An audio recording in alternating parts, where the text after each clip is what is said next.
Hi, ഞാനൊരു video ചെയ്യുന്നത് കഴിഞ്ഞ ദിവസം ആമസോൺ പ്രൈമിൽ ഒരു സിനിമ കണ്ടു.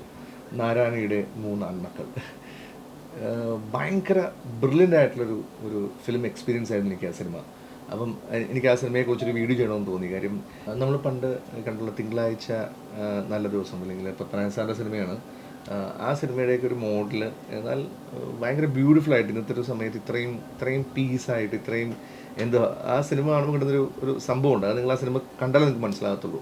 പിന്നെ എടുത്ത് പറയേണ്ടത് അതിനകത്ത് പെർഫോമൻസിനെ കുറിച്ചിട്ടാണ്. എനിക്ക് ഏറ്റവും ഇഷ്ടപ്പെട്ടത് ജോയി ചേട്ടനെയാണ്. ജോയി ചേട്ടനെ ഇപ്പം നമ്മുടെ എന്താ പറയുക, നമ്മുടെ ആക്ഷൻ ഹീറോ ബിജുവിലെ നായാട്ടിനൊക്കെ ശേഷം ജോയി ചേട്ടൻ്റെ ഒരു വേറെ കൈൻഡ് ഓഫ് ഒരു പെർഫോമൻസ്, ഭയങ്കര സെറ്റിലായിട്ടുള്ള ചിരി, ഇല്ലെങ്കിൽ ആൾക്കാരെ നോക്കുന്നതൊക്കെ ഭയങ്കര അടിപൊളിയാണ് ജോയി ചേട്ടൻ്റെ ക്യാരക്ടർ പ്ലേ ചെയ്തിരിക്കുന്നത്. മാത്രമല്ല എഴുതിയിരിക്കുന്നത് ക്യാരക്ടറിൻ്റെ ഒരു സ്ട്രക്ചറൈസേഷനും അടിപൊളിയാണ്.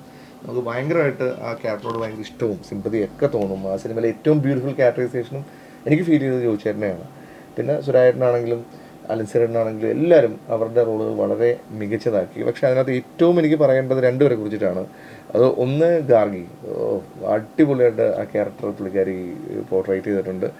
രണ്ട് നമ്മുടെ തോമസ് മാത്യു, ആതിര എന്ന ക്യാരക്ടറും നിഖിൽ, ഇവർ രണ്ടുപേരുടെയും പെർഫോമൻസ് അടിപൊളിയായിരുന്നു. പിന്നെ ഈ ഗാർഗി എന്ന ക്യാരക്ടറിൻ്റെ ആതിര എന്ന ക്യാരക്ടറിൻ്റെ ഫ്രണ്ടായിട്ട് വരുന്നൊരു കുട്ടിയുണ്ട്. ആ കുട്ടിയും ഭയങ്കര രസമുണ്ട്. പെർഫോമൻസ് ഭയങ്കര ഫ്രഷായിട്ട് തോന്നി. എന്തായാലും നമ്മൾ ഈ സിനിമ നിങ്ങൾ ആമസോൺ തിയേറ്ററിൽ ഒരു ഭയങ്കര വിജയമായിട്ടൊന്നും എനിക്കറിയില്ല. പക്ഷേ എന്നാലും ആ സിനിമ ഡിസേർവ് ചെയ്യുന്നുണ്ട്. ഇങ്ങനത്തെ സിനിമകൾക്ക് ഭയങ്കരമായിട്ട് സ്പേസ് നമ്മൾ കൊടുക്കണം.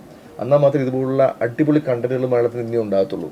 അപ്പോൾ എന്തായാലും ശരൺ വേണുഗോപാലിൻ്റെ ഒരു ബ്യൂട്ടിഫുൾ ക്രിയേഷനാണ്, ബ്യൂട്ടിഫുൾ പ്രൊഡക്റ്റാണ് നാരായണിയുടെ മൂന്നാൺമക്കൾ. ഈ സിനിമ പറയുന്ന പല അണ്ടർലൈൻ പൊളിറ്റിക്സ് അല്ലെങ്കിൽ ആ സിനിമയുടെ പറയുന്ന വിഷയം എല്ലാം ഈ കാലഘട്ടത്തിന് വളരെ അനിവാര്യമായ, വളരെ ഇമ്പോർട്ടൻ്റ് ആയ വിഷയങ്ങളാണ്.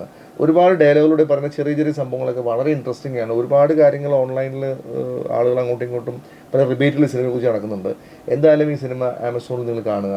ഈ സിനിമയ്ക്ക് തിയേറ്ററിൽ കൊടുക്കാൻ പറ്റാത്ത വിജയം നിങ്ങൾ OTT പ്ലാറ്റ്ഫോമുകളിൽ കൊടുക്കണം എന്ന് ഞാൻ വിശ്വസിക്കുന്നു. എന്തായാലും ഈ സിനിമ ഭയങ്കരമായിട്ട് ചർച്ച ചെയ്യപ്പെടും, യാതൊരു സംശയം എനിക്കില്ല. എന്തായാലും ശരണിൻ്റെ നാരായണയുടെ മൂന്നാൺമക്കൾക്ക് എല്ലാവിധ ആശംസകളും. Thank you.